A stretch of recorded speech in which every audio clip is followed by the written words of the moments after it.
No more fooling around. It's game week. It's time to talk actual football here. For example, can Penn State, can they prove that they belong with the upper echelon and get into the playoffs and represent the Big Ten? It's going to be a big opening week against West Virginia. I think a tough game on the road. What's the biggest storyline for you and your favorite Big Ten team? It's time to get the Big Ten squad together.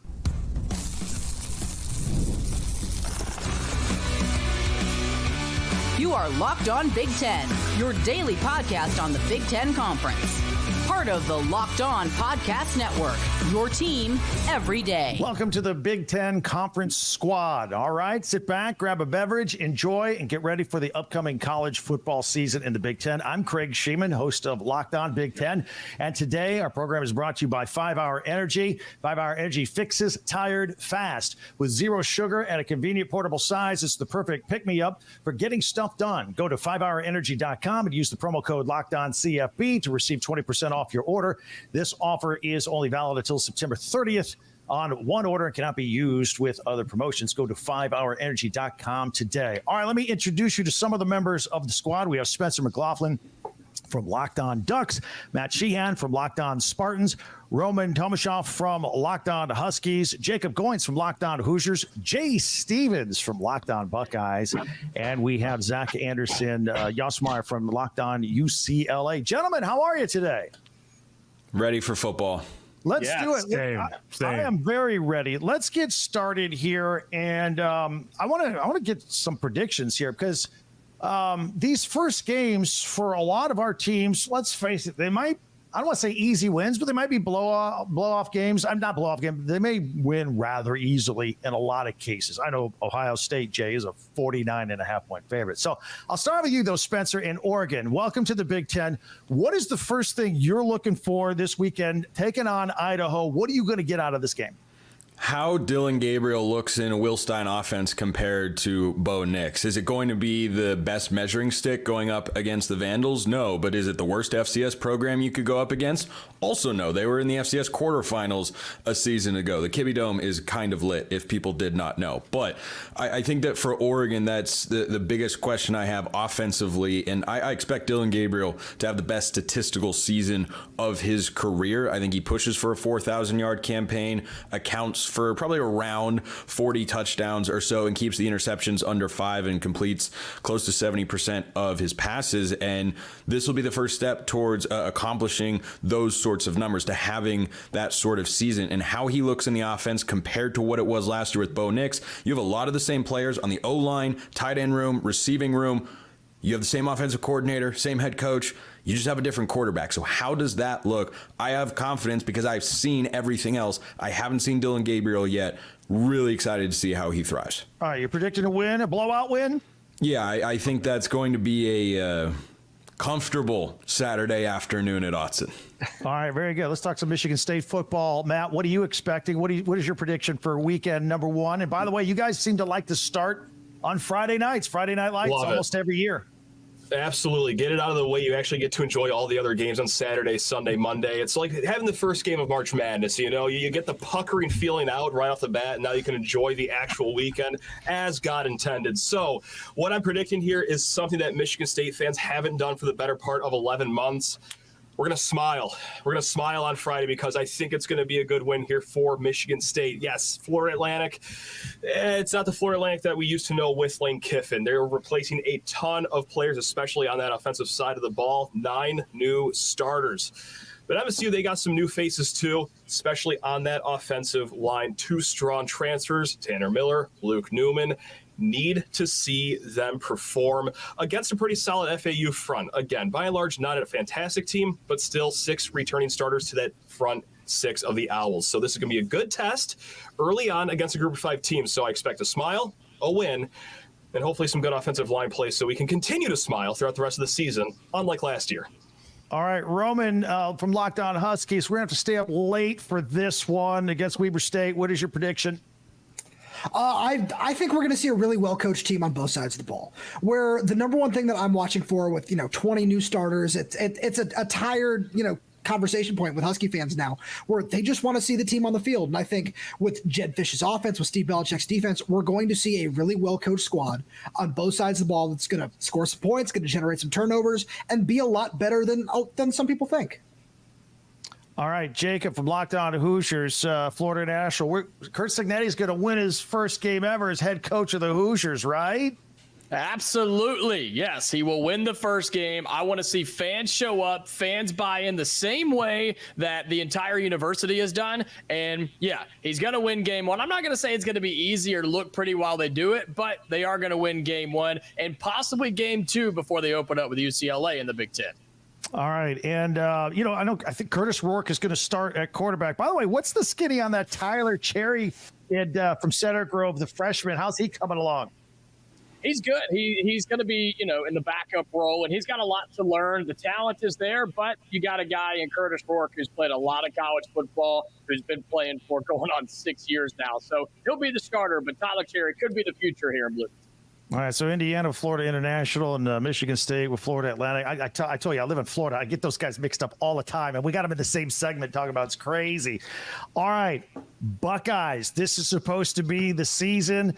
I did a piece on Locked On Big Ten this week, best team money can buy, and I meant that as a compliment. That used to indicate other things under the table, but now the $20 million roster, Jay, 49-point favorite in your game here this weekend. What do you think against Akron? Ohio State will do what Ohio State should do and win big, but I'm mainly watching two things. One, Will Howard. We know he can move the ball with his legs. Has he improved as a passer? Because I think it's the one knock on his game, and I'm watching that to see how he throws the ball against Akron. But also, the Buckeyes defense, this defense is so good that they can open the season up with a shutout. I don't know if that's going to happen, but I want to see how hot the Buckeyes defense is. Maybe numerous 3-and-outs there in the first quarter. Will Howard's going to be the starter. At what point will we see a little Julian Sayin in a 49-point blowout, maybe? Probably. My gut tells me the Buckeyes will probably use 3 quarterbacks if the game goes like we think. Howard starts, but then I wouldn't be shocked if. All right, very good. Zach, UCLA, welcome to the Big Ten as well. What are your thoughts on this opening round game? Any predictions for you for the Bruins this weekend? Two things to look out for. The offensive line, can they protect Ethan Garbers? I'm not sure Hawaii will put up much of a fight, but if they struggle, Big Ten play will be pretty bad for the Bruins. And then last year's strength, the D-line, they're trying to replace that this year. So can they generate pressure with their D-line against the Hawaii Rainbow Warrior team that didn't look all too good against Delaware State in their opener? You don't get to travel for that game, do you? I mean, Hawaii's a sweet spot. It's all right. That complex is a little small for my takes compared to what it used to be at Aloha Stadium. So, but, there's plenty of awesome trips. Can't wait for all the other ones later this year. I mentioned this earlier last week in our Big Ten preview. You got Jacob at Indiana. I'm an Indiana grad, and we're counting this as a Rose Bowl appearance in Week 3 against UCLA when Indiana comes. Yeah, that counts. Hey, real quick, I haven't had a chance to talk to you before. How big of a blow is it losing your defensive coordinator to USC across town? That was pretty brutal. I think one of the good things Chip Kelly was able to do before he left was find Danton Lynn. And then he left, Danton left, and everybody thinks everything's going crazy. Ikaika Malloy is an experienced, somewhat defensive coordinator. There are some talented linebackers. And with Ikaika Malloy being in the room last year, I think that'll be fine. But we'll only find out in Week 1 and the weeks beyond to how big of a loss it is or is not. Well, I can't wait. We get these games going, and a lot of teams to keep track of in the Big Ten. We're going to take a deeper look into Penn State. They may have a tough game against West Virginia, certainly a respectable opponent, and a road game coming up. And can USC start its Big Ten play, even though it's taking on an SEC team? It's going to represent the Big Ten by taking on LSU on national TV on Sunday night. How will they do? We'll do that with the Big Ten squad, talking more football next.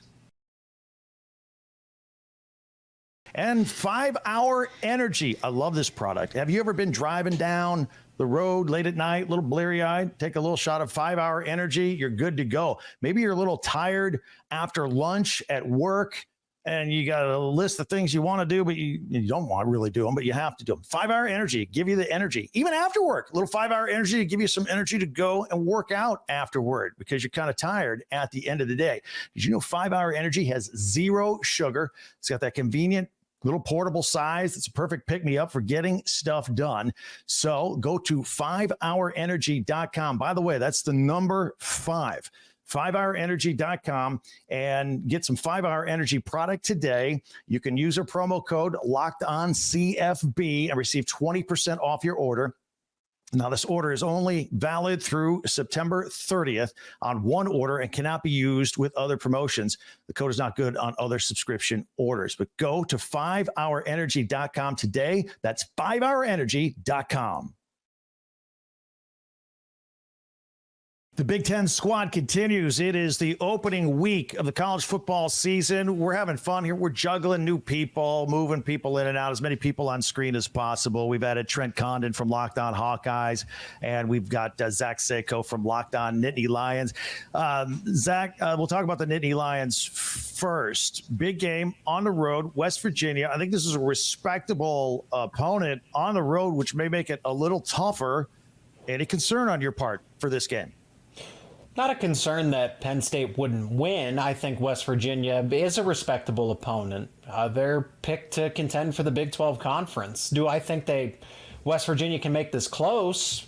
Yeah, absolutely. But as far as Penn State losing this game, being on upset alert, not really, no.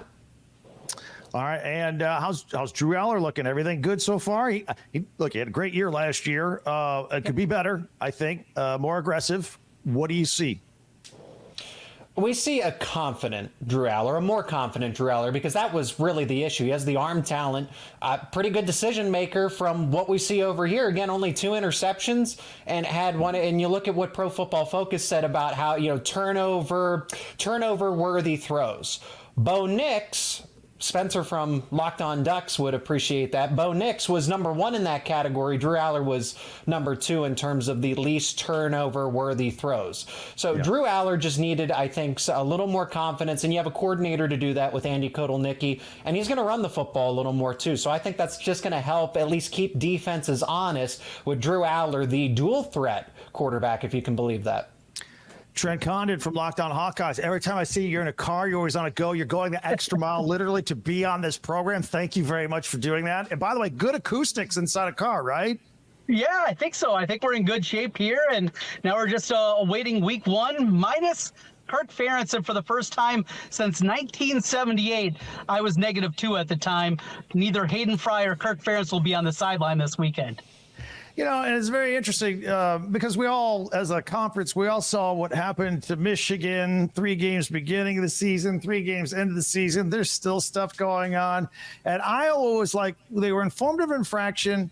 Kirk Ferentz got in front of a microphone the next day, apologized, said it won't happen again. It's going to sit out game 1. It's over. It's quite different, isn't it? It absolutely is, because there's an actual adult here. It's not somebody making excuses. It's not somebody that is sitting there and whining and complaining. It is a real adult in the room, and Kirk Ferentz that made a mistake, admitted it, and then went out and actually served the penalty. Not like those idiots up in Michigan, not like the other people. It is somebody that actually did the thing that you're supposed to do. Yes, I'm talking to the Wolverine fans out there. Let Trent cook. Matt at Locked On Spartans, you're enjoying this a little too much, aren't you?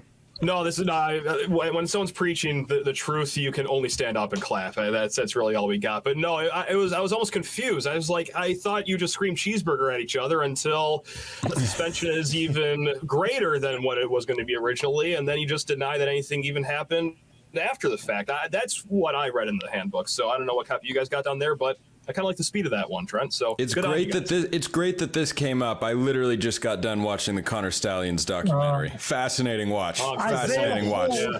From Locked On Wolverines got a ton of airtime. Yeah, yes, he did. That was great. Yes, he did. It was great. That was fabulous. That was another well done. All right, Trent, give me a prediction though. Illinois State, what kind of game? Do we just automatically take the under on all Iowa games again this year? What do you predict for this weekend? Oh, absolutely. Yeah. I mean, it's the lock of the century. It was the lock of the last 8 games. And though we get a somewhat healthy Cade McNamara coming back after his injury-plagued season a year ago, yeah, the under is the play. This defense is going to be elite once again for Iowa. The offense is going to have issues, and it is going to be a coasting into 27-3 type of victory, 24-0, maybe 31-3. But yeah, the under is always the play in this one. I think most importantly, does Cade McNamara look close to 100%. And not only that, trying to shake off the rust after basically losing the last two seasons because of injury. How does he bounce back, and how does he look on Saturday? I thought Brendan Sullivan left Northwestern after the spring game was a surprise to everybody, and you guys needed another quarterback. I think he went in there with the mind thinking, I might be able to win the starting job this year, even though he's got 2 years of eligibility and everybody's thinking next year. What do you think? Is Brendan Sullivan good enough to take that job away? I think he could be if McNamara really does struggle and the rust is still there. Here's the thing that I believe about this. If I was going to hit the heights of contending for a college football playoff berth, get to a 10-2 type of season, I believe Cade McNamara is the guy that can get there. Sullivan is a nice quarterback, and he can get them to an 8-4 type of season. If they're going to hit those heights, though, they need Cade McNamara to be that quarterback, to be the guy that we saw 3 years ago at Michigan. That's the only way Iowa's going to be a double-digit win team. All right, I want to get all your predictions, round robin style, if you will. Sunday night, the Big Ten is represented by USC. It still sounds a little weird to say. Going to take on LSU, Big Ten SEC matchup on national TV. Zach, locked on UCLA. You maybe know USC the best out of the bunch of us. How is that game going to go? I personally, I'm predicting a shootout. Neither of them play much defense. I think this is going to be a high-scoring game, but who wins it? What do you think? Well, if Lincoln Riley finally found a defensive coordinator to stick, maybe it'll do something. Both teams, I think, changing quarterbacks. Which quarterback is more week one ready? I really don't want to choose USC. I might go with them week one against everything. We'll go 28-21 and just appease some teams across town. All right, let me pop up to Spencer, since you also represent the old Pac-12 guard now in the Big Ten. USC versus LSU. What do you think? I got the Trojans. I've liked the Trojans for a while. Oddly similar teams here. Third-year, high-profile head coaches who came from big schools, changing from Heisman-winning quarterbacks. Change your defensive staff because it was a complete mess, but it still should be positive offensive situations in both Baton Rouge and Los Angeles. I've got the Trojans winning this game. I think it is a 34-28 affair. And I think that Lincoln Riley gets maybe the biggest win that he can get early in the year, that he could reasonably get early in the year to silence the critics. 38-24. That's a 34-28. 34-28. Oh, that's still a defensive battle. It's a slugfest. Zach Sako, you're neutral on this. Give me your opinion. Who do you think wins that game Sunday night? I mean, neutral, but Penn State does play USC at some point, so this is a good opportunity to at least get an early scouting report of just how they handle a brand new opponent in this case. I like a shootout because you have Miller Moss versus Garrett Nussmeier, and you have two very offensive-heavy teams, and LSU just kind of keeps reloading at wide receiver. So I will take the Tigers in this case because I think D'Anton Lynn's defense won't settle in until the middle of the season there. I'll go 38-35. LSU over USC. All right, Trent, how about a prediction from the Hawkeyes on the Sunday night game? Well, I went over to my FanDuel account and I threw a couple bucks down on Mason Miller to win the Heisman. So let's kick it off here. USC 31-24. They get the victory, and Mason on his way 40-1 to win the Heisman Trophy here in 2024. Very nice. Matt, locked on Spartans. You get the last word. What do you predict Sunday? Defensive deadlock. I think it's going to be LSU 38, USC 31. Look, what I like about LSU, they're bringing back 4 starting offensive linemen. Like, that just pays dividends, especially early in college football. We all saw that in week 0 with Georgia Tech. My God, they had their way with Florida State. So LSU, yeah, we all know that it's guns a-blazing in the pass game. I can see them making some hay in the run game that can be the difference here. All right, that is awesome, guys. Love the predictions, love the takes on all that. Coming up, we're going to talk a little more Ohio State, Buckeyes, Iowa, Indiana. A whole lot coming up here as we continue with the Big Ten Squad Special. Also, I want to tell you about FanDuel. He mentioned FanDuel, putting a little something on it. FanDuel, you've heard us talk about FanDuel all the time here. It is America's #1 sports book. We have something a little different for you now. Through September 22nd, all FanDuel customers can bet $5 and get a 3-week free trial of NFL Sunday Ticket from YouTube and YouTube TV.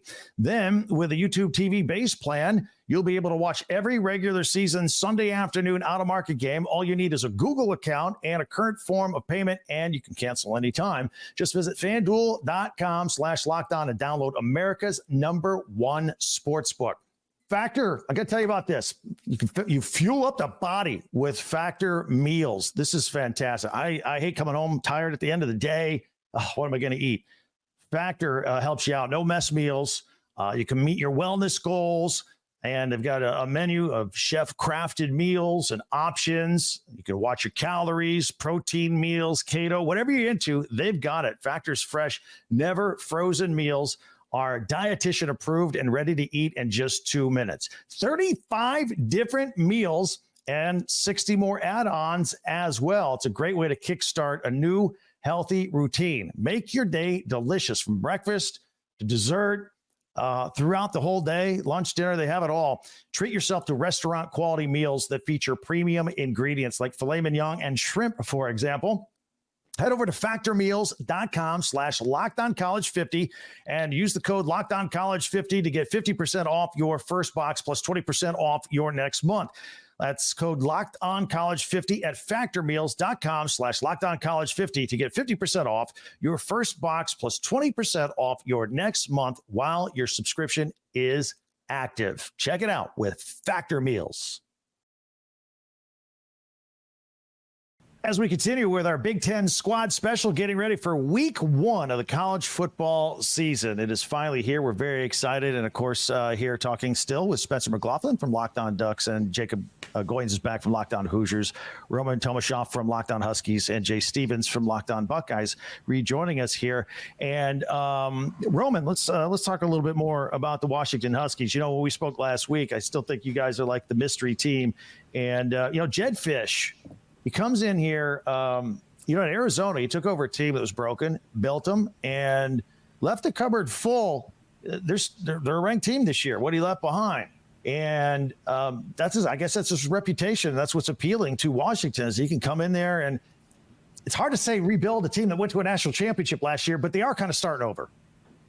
Yeah, that's one of the most interesting things about this team, Craig, where the more I look at it, there are so many new starters that are coming in. Washington fans, like I said a little earlier, are tired of the whole, 20 new starters on this roster sort of thing. But when you look around, this is a really, really exciting team in a lot of different ways. When you look at some of the guys that Jed Fish brought with him, whether it be running back Jonah Coleman, cornerback Ephesians Prysock, there are some really talented players all over this roster. And I think one of the most important things when you think about what Jed Fish can do for a program, you think about the coaching staff that he brought with him, where he brought 7 of his assistants from Arizona. He hired 2 of the remaining 3 positions he needed to fill from the New England Patriots, including defensive coordinator Steve Belichick. And the last guy he hired was Robert Bala, who was Dick Saban's linebackers coach last year. So he's put together a really fun coaching staff that is in a really great position to, in the first year in the Big Ten, it still is weird to say rebuild, but rebuild this roster. Since you were in the Pac-12, give me your assessment of Southern Cal and how you think they'll do on national TV against LSU on Sunday. I'm a huge Zachariah Branch fan. I love watching that kid play. But I'm also a really big fan of what this LSU offense is going to be able to do. I do have the Trojans dropping that game. Give me 31-28, just to differ a little bit on what Spencer's doing up there. But I think that's going to be a really fun game. I think we're going to see a really big year from Zachariah Branch, and I think he could lead the whole nation in receptions, if I'm being really honest. Jay Stevens from Locked On Buckeyes. The expectations this year are suffocating, I think, for Ryan Day. I just saw a quote from Cardale Jones, former quarterback, former national champion, former Urban Meyer guy.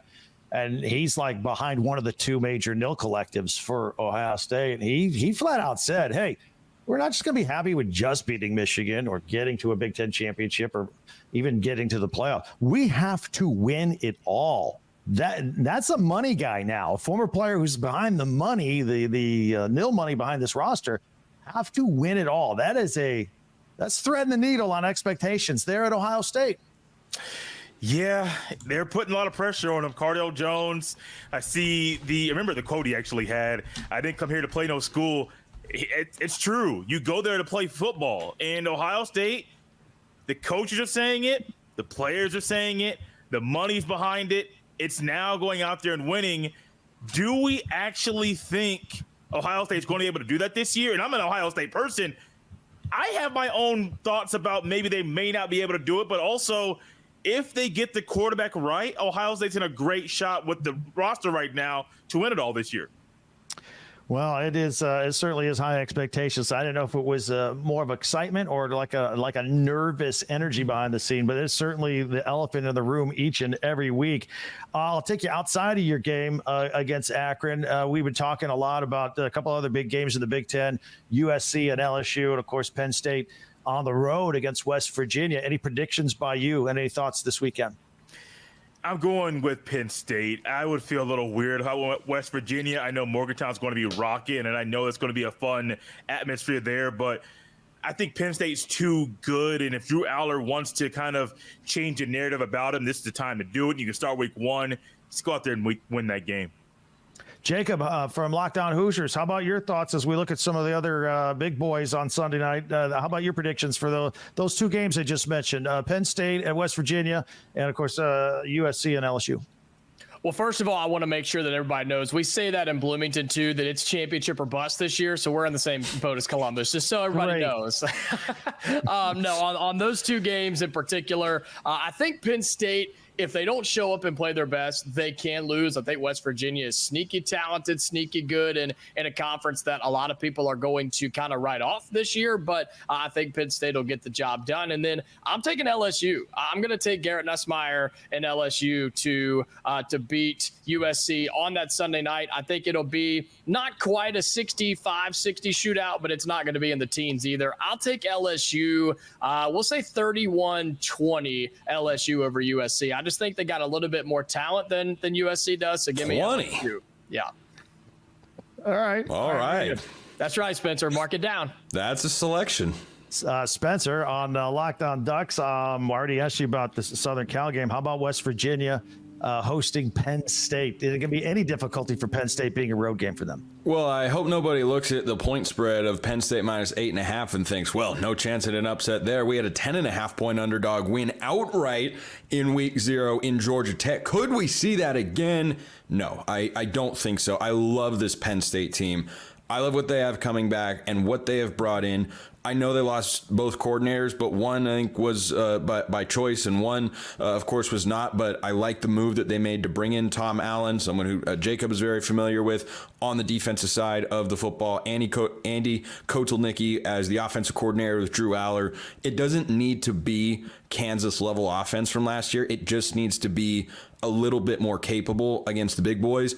I like Penn State. I think they're going 11-1 this year, and I think they're winning big in Morgantown.